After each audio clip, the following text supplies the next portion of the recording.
Welcome back to another episode of Black on Purpose 365. Um, today decided to go ahead and bring the bow tie out. I mean, why not? Let's do this thing right. So today, um, we're gonna drop a little bit of knowledge. I just want to make sure that y'all get it that this is Black on Purpose 365. So we here. We are only going up. This is gonna be a little bit more about some music artists. We're gonna talk about. We're gonna start out with some R&B. Then we're gonna do a few hip hop artists, and then kind of tie that up with some of the greats, the legends that the music was sampled. That like that what allowed hip hop to exist. So, but first, me and my co-host decided we're gonna start doing two truths and a lie. So you have to decide which one of the stories that I tell you is the truth and which one is the lie. All right. So I'll start out with the first is when I was in college, I got in a big fight. Didn't start it. Somehow I ended up in a big fight. It was a brawl. It was probably about, I don't know, golly, 10 people, 10 guys involved. And I ended up getting my right eye cut. Actually, my right eye was cut out of my face. I didn't know it until I got home and realized that it wasn't sweat. I was like, I'm amped up, like, dang, can't believe this. Only to find out it wasn't sweat. All right, and then here's another one. Let's see. So I lived in Johannesburg, South Africa, from the age of 3 until the age of 6 years old. And then the final would be I was in a music group, a part of a music group called Northern Lights that performed, well, opened up for Little Wayne and the Yin Yang Twins. All right, so you make the decision, you make the call. All right, so now we'll dive into some of these topics I had today. So I was thinking about really about a lot of R&B classics. When I tell you, my gosh, when I tell you, we used to sit and have contests on who could create the best. Shout out to my man Dan. Dan, boy, we would sit and burn on CDs the best R&B joints. We'd have a stack like this, right? So really it was a point when we were really like so heavy on the R&B, and it wasn't about being in love or nothing like that. It was just about the art of it. It was just about, you could tell that these brothers or sisters was like putting everything into it, the creativity, all of that. So I'm gonna give y'all a few jewels. You might want to get you a pen or a piece of paper or something. If you ain't polished up on your game, you might get a little bit of knowledge here today. So all right, we'll start out with, I think everybody know the classic song X Factor. Lauryn Hill, man, I that's a timeless song. Like that goes right now. You could put that on right now, and it's gonna set the mood right. It's gonna be a vibe. Um, Obviously another classic is Mary J. Blige. Uh, Not gonna cry. Like Mary J. It's funny because as much as she got some hits that are up tempo. When I listen to Mary J, I want to hear Mary J when she's struggling. It's probably, it sounds terrible, but I like to hear the dramatic. Um, I'm heartbroken. I want to hear that when I hear Mary J, and that song is one of those. This one is a little bit kind of left field, but it's fire. Which is Prince, Purple Rain. Man, Purple Rain is like, it's a certain age group that you play that everybody know everything about it, and it's a timeless song too. It kind of depends on the crowd that you're around. This one, man, I heard Chris Brown was actually talking about like this guy. Talking about as far as his voice. Tevin Campbell, Can We Talk? Oh man. Can we talk a minute? Yeah. What's the joint? Candy Rain. Oh, for real? Yeah. Candy Rain. This one, On and On by Erica Badu. I can't lie to you. If a lot of their songs weren't, if it wasn't licensed and it wouldn't impact me posting it online, I would actually, for every time I name a song, I'd have it playing in the background. But unfortunately, if I do that, then can't really the podcast won't last long. So we're gonna keep this thing rolling though, right? All right. Um, the song I used to love this song too. Monica, don't take it personal. Monica was sitting out on that sidewalk. Oh my goodness. I love me some Monica. It's crazy because Monica, as nice as she looked and small and maybe not petite, but just the way she was built, you'd have never thought that she was like really in them trenches. But she really was. Like she was about all the action. She wanted to smoke. um, this one, Fiendin', Jodeci. Oh man, I feel like that Jodeci. I feel like that Jodeci was kind of the movement that allowed it to be all right, to be cool, being kind of like a rock star, being hip hop, but still singing love songs. Love, like I feel like that they kind of brought that swag in. It was like, which is wild that they had leather out in the middle of the desert. They had to wear leather, like with KC, the way he was all a wild gremlin, like for real. And him and Mary J. Blige. That's where Mary J. Blige got a lot of her came up with a lot of her songs. Like I mean, it was like almost like it was it was before Bobby and Whitney. um, and I guess they put out some good music together, or they got the creativity from each other, I should say. Yeah. Um, yeah, Fiendin'. Damn, Fiendin'. They actually, it's a couple of their joints too, man. We Belong Together by Mariah Carey. I can't lie to you. That song, it was like, I remember when it dropped, I was maybe my last year of, no, my first year of grad school maybe, or something like that. I don't remember. I don't know. But I just know that anywhere you went, whether it was a store, the radio, whatever, that song was playing. So even if you didn't like it, you were gonna learn the words to that. I wonder, I probably could look it up if she wrote that song herself. Like people like Babyface and Jermaine Dupri, they had their hands in a lot of stuff. It's several. I'd have to go and actually look them all up because it's so many of them for real. Um, and then this will be my last R&B. I've left out many, but we're trying to keep it to a reasonable time.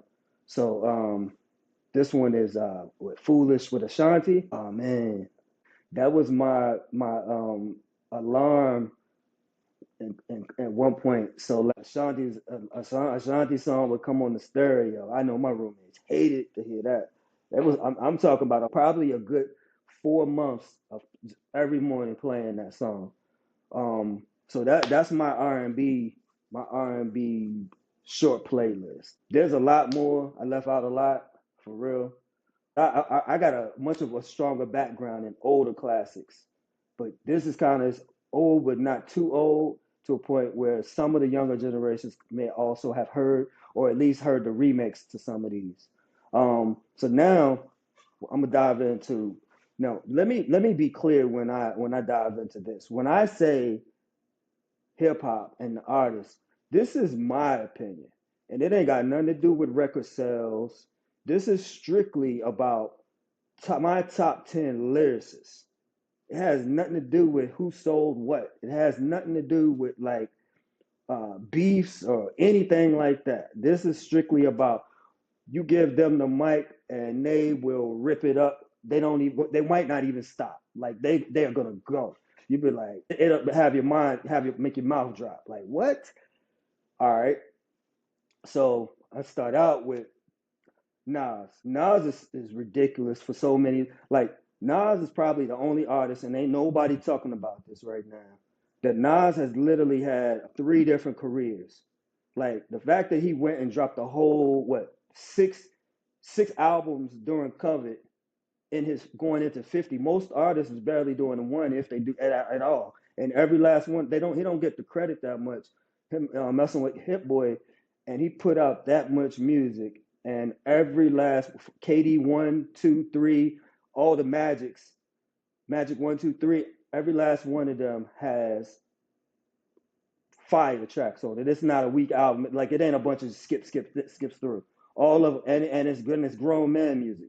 He's giving you instructions on what you should be doing in life, like taking care of your family and investing and eating better. Like worrying about the things that matter, not getting caught up in the traps, that they set for us, especially for us as black men. Rakim Allah is just, I think that's pretty self-explanatory. Rakim can still like you could hire him for an event right now. Rakim will still go out there. Rakim is probably he might be 50, he might be 60 almost at this point, which is crazy that he was so fly. He's like he pretty much created that whole um that fly talk that I'm fly with it, but I'm still street.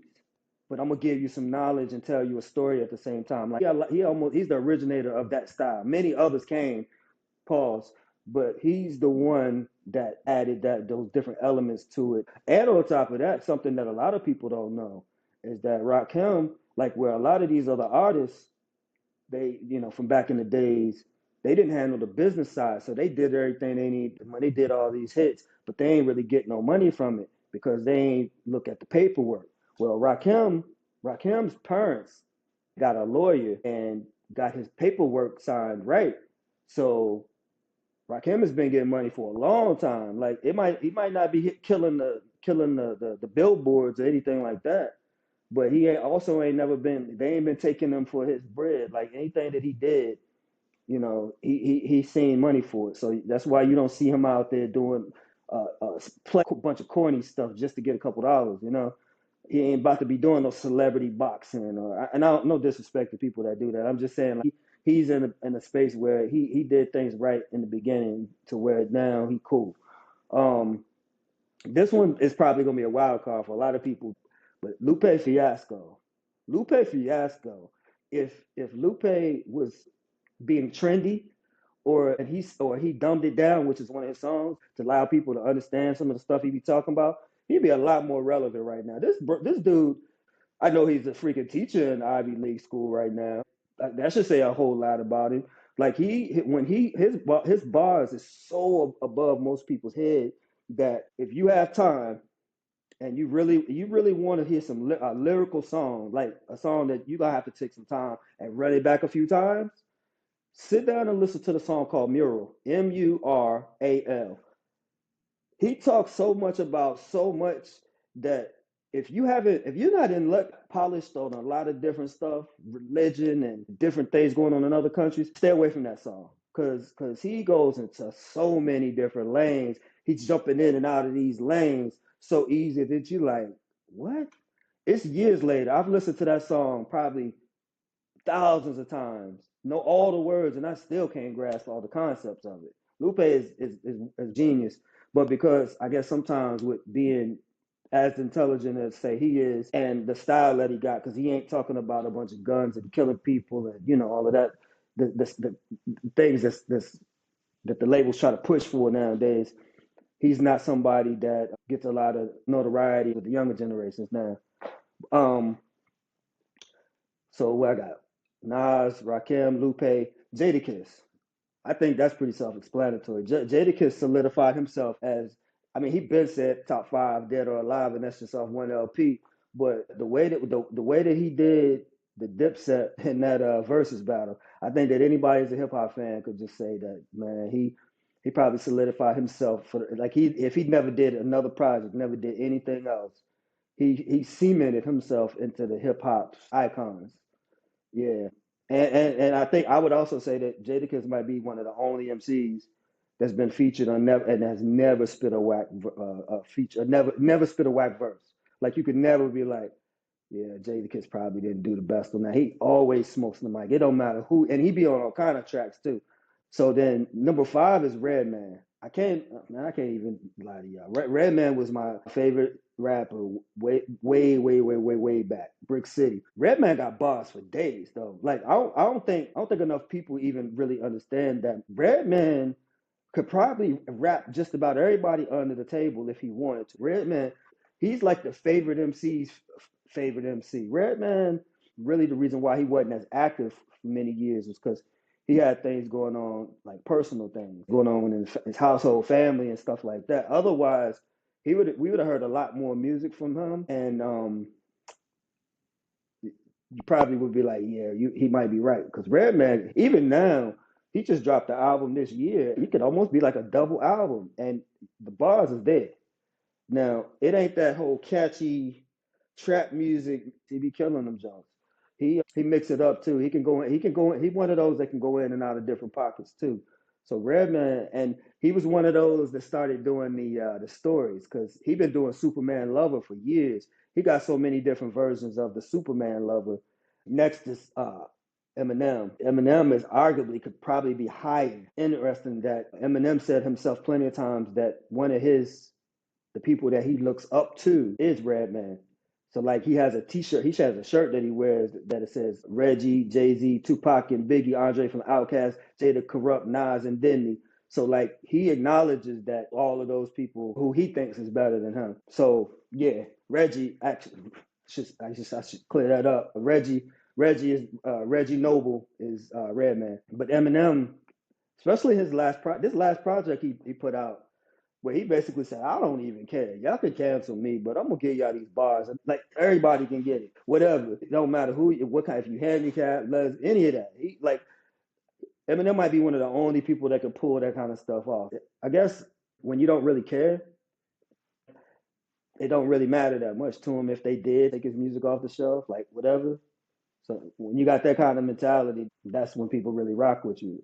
I think that he always has brought that to the table. I'm gonna say whatever nobody else is gonna say. I don't care. So yeah, that's why I mess with um and obviously it's been known that Eminem used to run on the treadmill. He'd write his verse and then he would memorize it or he get to where he's spitting it and he'd spit it while he's running on the treadmill to make sure that his wind was good. Who else would think of something crazy like that? Eminem. um, let me see where we at. All right. Then so next is Lil Wayne. Man, I think I can honestly say anybody that's in my age group and probably down 10 years will say that Lil Wayne had a run with the mixtape game. This Bama was putting out so much music. Like it was like, how is he keeping up this pace? He got so many. I can't even name all of the mixtapes that he got that are incredible. Like he went and he had a spin that was ridiculous. It, I don't even know when it started. I just know that he went on a run with the mixtapes where it was like, chill, bro. Chill for a minute. Hold up. Let us get to appreciate one before you give us another one. So Lil Wayne, his work ethic, he's always been skillful too. I would say this though, the fact that he went so long on the handshake deal that he did with Baby, I feel like that's a part of you learn the business of it, and I feel like that had he not did that, he'd be a billionaire now. I mean, who knows? Maybe he is now. But the fact that he has been in the game as long as he has, and he's put out so many hits and been on so many people's different tracks. And then he signed Nicki Minaj and Drake at one point. He had the two biggest artists in the game underneath him. Yeah, man. Yeah, Lil Wayne is an icon in a lot of ways. He's a legend. The way that he killed it, his performances on like like no other. It's like him, T.I., who else? Redman and Method Man, like their stage presence is ridiculous. I remember going to a Redman, this side note, but I remember going to a Red and Method Man concert one time. Redman jumped up on the speaker, he rocking it so hard, and somebody threw a drink or something on him. He dives into the crowd after him. Like it was like, what? Yo, yeah. All right, let's get back to this. So Scarface, obviously for people in Texas, they already know. Like Texas is like their own place when it comes to music, because like it be artists that kill it out there, and you won't even know about them in, say, DC or Virginia, New York or Philly or anything like that. And they've been killing it for years. Um, that they just got it's got their own waves. When you if you get tapped in, you mess around, you get connected to some people. I know a couple people out in different parts of Texas and stuff. So get put on to some of the music, and you be like, damn, that's all right. And next thing you know, you listening to it all the time. There's a couple that are like that. But Scarface has a Five Mike album. I can't think of the name of it right now, but Scarface got a lot of classics, man. I was about to sit here and name off a couple, but it's way too many to be trying to do that. One of my guys, actually, I used to live not too far from him, is Pusha T, and I ain't biased because I did live in Virginia Beach. But Pusha T, people try to complain about it because he all he talk about is the dope game. He's created a lane that him and only a couple of people have been able to continue surviving in. He's so clever with it. Like Push is one of those dudes. Like ask Drake. Drake found out the hard way not to mess with him. Pusha is clever with what he said, man. He's really slick. It's a reason why he's cemented as one of those guys. Like he ain't causing no problems, but he's also not somebody that you want to have problems with too. And everybody really rock with him. And the funny thing is that people don't know is he got that jingle. He wrote the jingle for McDonald's. I think he talked about he wished they wouldn't have just allowed them to just pay him a lump sum right then, as opposed to getting it trademarked or getting paid the rest of his life, because he would be killing it now. He wrote that joint way back before anybody even knew about it. Yeah, Pusha T, he's definitely about his business too. Shout outs to Southern. That's in my heart. That's where I grinded for a long time. 757, Hampton, Virginia Beach, Norfolk, um, Chesapeake, Portsmouth, yeah, uh, Newport News, yeah. Um, and I'm gonna say Ti. I feel like Ti. He came through. He gave us something we didn't know we needed, but then after we got it, it was like iPhone. We didn't know we needed the iPhone at first, but then once we got it, we couldn't never put it down. I felt like that's what Ti kicked the doors in, and he just dropped heat after heat after heat. Like I heard something the other day on one of the podcasts where they were talking about who's the who's the who's really the king of the South, or who's the best rapper out of Atlanta. And it's like, I mean, you can't 100% say it's definitely one particular person, but when you're having a conversation, you got to include Ti, include Future. I mean, yeah. So yeah, that's my 10. That's my 10. I mean, I know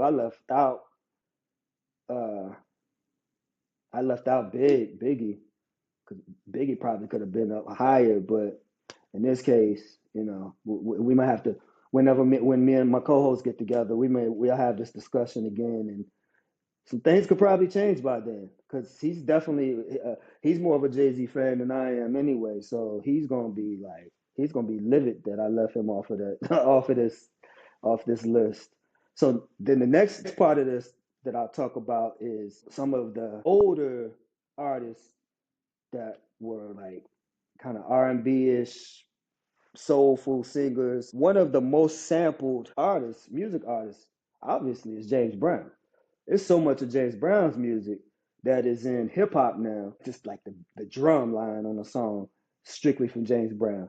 There's so much stuff that is sampled. I actually went and Googled it, and it was like James Brown is the most sampled. Then behind him, it's like Isaac Hayes. Isaac Hayes got a lot. His songs will play nothing but instruments for the first 6, 7, 8, 9 minutes, but it'll change throughout the song. So it might be, you might hear one beat, and then it'll change it to, and then they'll change, like all into one song. He'll do that. But Isaac Hayes has a lot of songs that are sampled. Pieces of it are sampled. Different parts of the beats are sampled. Matter of fact, it's a song, the Wu-Tang song, Cash rules everything around me. Cream get the money. Dollar dollar bill, yeah. There's a part in there that sampled. I didn't know that came from a song that Isaac Hayes was in. I think I heard RZA talking about that. Then this lady is the most sampled female artist, which is Lynn Collins. So there's something for you to go look up. Lynn Collins is the most sampled black woman. I think that's pretty dope too. That was one of those I had an idea, but I didn't know for sure until I went and I actually Googled it before I said that because I don't need nobody trying to come for me or nothing like that. So yeah, that's my little list. You know, we went through quick little things. I just want to make sure that y'all get it that this is Black on Purpose 365. So we here.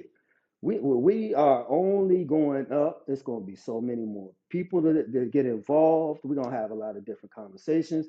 You're going to see my co-hosts come on. We got some topics we're going to be talking about. We're going to crack some jokes. We're going to talk about some sports. Oh my goodness, we got so many different things we're gonna be doing.